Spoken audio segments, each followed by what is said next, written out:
मैंने ये मान लिया कि हमारे पास सिर्फ 30 दिन है और अभी हमें बहुत डर लग रहा है, अभी हम बहुत घबराए हुए हैं कि हमारा कैसे सिलेक्शन होगा। और अभी हमारा सिर्फ टारगेट है कि हमें प्री क्वालिफाई करना है, किसी भी तरीके से हमें प्री क्वालिफाई करना है और प्री के मार्क्स नहीं जुड़ेंगे। हमारा टारगेट एक बहुत छोटा है, हमें कोई नौकरी नहीं चाहिए। हमें अभी बिल्कुल नहीं सोचना कि हमें इनकम टैक्स इंस्पेक्टर बनना है या हमें एक्साइज इंस्पेक्टर बनना है, हम इस दिशा में सोच ही नहीं रहे। हमने क्या कहा था कि संकल्प बड़ा होना चाहिए, उसको छोटे छोटे लक्ष्य में डिवाइड कर दो। तो संकल्प हमने बड़ा लिया हुआ है कि इस साल हम सरकारी नौकरी पाके रहेंगे। इस साल हम उसके पापा से कह देंगे कि तेरे पापा कहते थे कि सरकारी नौकरी वाले से ही शादी करूंगा, तो अब मैं सरकारी नौकरी लेके आ गया हूं, ये हम उससे कह देंगे। ठीक है, तो प्री क्वालिफाई करना हमारा टारगेट है। और प्री के अंदर आपको पता है कि 25-25 नंबर की 4 चीजें हैं। 25 मैथ्स से, 25 रीजनिंग है और 25 जीएस और 25 इंग्लिश। ये 4 चीजें अभी हमें हैं जिन 4 चीजों पे फोकस करना है।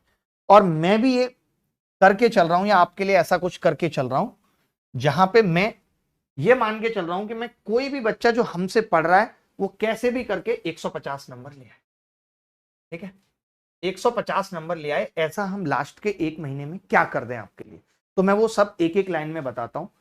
देखिए, मैथ्स के अंदर मैं सिलेबस कंप्लीट करा रहा हूं, जितना भी मैं मैक्सिमम हो पा रहा है सिलेबस कंप्लीट करा रहा हूं। इसके अलावा पेपर तक मैंने टारगेट बनाया है कि मैं ऐसे 1200 क्वेश्चन करा दूं, ऐसे 1200 क्वेश्चन प्रैक्टिस करा दूं, जहां पे लंबी लंबी क्लासें लेके, ये नहीं कि मैं रोज 20 करा रहा हूं 30 करा रहा हूं, मैं वैसे बिल्कुल भी नहीं कराऊंगा। मैं क्लास कराऊंगा तो सीधे 4 घंटे की क्लास चलाऊंगा। ठीक है, 4 घंटे के अंदर कम से कम एवरेज निकल के आएगा कि मैंने आज 130 सवाल निपटा दिए। ऐसे 1200 क्वेश्चंस का मैं सेट बना रहा हूं कि इसमें से कम से कम 22 सवाल फंस जाए।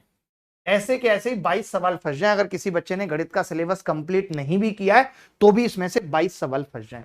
तो 1 नवंबर से हम ये स्टार्ट करेंगे, 1 या 2 नवंबर से, और ये पेपर तक चलाएंगे कि 1200 क्वेश्चन कैसे खत्म करने। ठीक है, 1200 क्वेश्चन की एक प्रैक्टिस क्लास।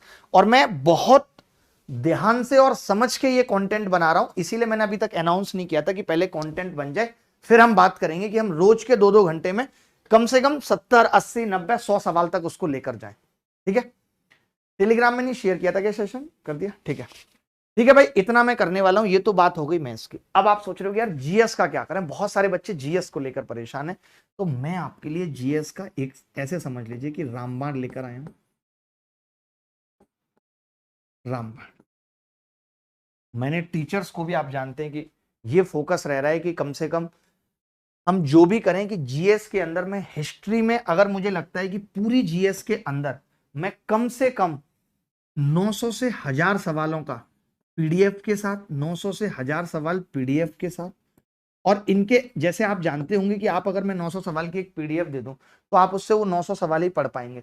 लेकिन वहीं पे अगर टीचर इन 900 से 1000 सवालों को कराएगा, टीचर अगर इन 900 से 1000 सवाल को कराएगा तो क्या होगा कि वो एक सवाल में आपको सारे एस्पेक्ट बता देगा कि भाई 6-6 7-7 सवाल इस तरीके के बन सकते हैं। यानी मैं ऐसी एक चीज आपको लेके आने वाला हूं विद इन 2-3 डेज, जहां पे आपको जीएस का रामबाण 900 से 1000 सवालों का प्रैक्टिस मिल जाएगा। और ये भी मैं, मेरा टारगेट ये नहीं है बिल्कुल भी कि मैं आपका समय ज्यादा जाया करूं। मेरा फोकस इस चीज पे है, सेल्फ लर्निंग पे।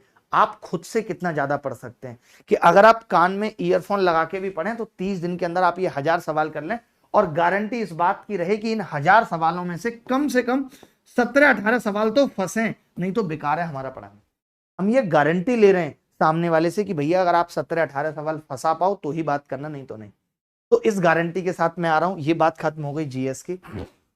सेम हमारा इंग्लिश में फोकस है। इंग्लिश में हम ये चाह रहे हैं कि आपको एक इंपॉर्टेंट वोकेबलरी का पीडीएफ मिल जाए जो कि आप खुद से पढ़ लें 1 महीने के अंदर। और बाकी ग्रामर के अंदर ऐसे ही, ग्रामर के अंदर इसी तरीके से 900 से 1000 सवाल की प्रैक्टिस आपके लिए हो जाए। अब ये कैसे होगी, ये मैंने लिखा हुआ है यहाँ पे, 1 या 2 नवंबर को मैं ये चीज रिवील करूंगा, आपको पता लग जाएगा कि कैसे कैसे होगी। और रीजनिंग के लिए भी हम ये कोशिश कर रहे हैं कि अभी रीजनिंग मुझे ऐसा लगता है कि बच्चों को लगभग आती है। तो रीजनिंग में जो इंपॉर्टेंट टॉपिक हैं, जो मुश्किल टॉपिक, पिछले साल जो सवाल, पिछले 2-3 सालों में जो मुश्किल सवाल आए हैं या मुश्किल चीजें आई हैं, हमारा फोकस सिर्फ उस पर रहेगा। और बाकी हम क्या कर रहे हैं, आपको रीजनिंग के लिए सेक्शनल मॉक दे रहे हैं। ये भी 1 या 2 नवंबर को मैं बताऊंगा। सेक्शनल मॉक दे रहे हैं, जिसमें सिर्फ आप रीजनिंग के मॉक लगा के 15 मिनट में अपने आप को ये देख पाएंगे कि रीजनिंग की आपकी तैयारी कैसी है। तो अगर आप 20 एक मॉक रीजनिंग पे लगा लेते हैं तो मुझे लगता है कि 1 मंथ की प्रिपरेशन के लिए काफी होगा। अब कोई ऐसा नहीं कह सकता, ना मैं ये कह सकता हूं कि भाई आप जीएस है तो पूरी ये किताब उठा के पढ़ लो, अब वो टाइम जा चुका है। आप देख रहे हैं कि सब लोग यही कर रहे हैं, अभी हर टीचर का यही टारगेट है। मैं 1 या 2 नवंबर को ये सारी चीजें अनवील करूंगा, ठीक है, कि क्या क्या है, कैसे कैसे। आप देखते होगे अभी बाकी के सारे टीचर भी वही लगे हुए हैं जब से सिलेबस चेंज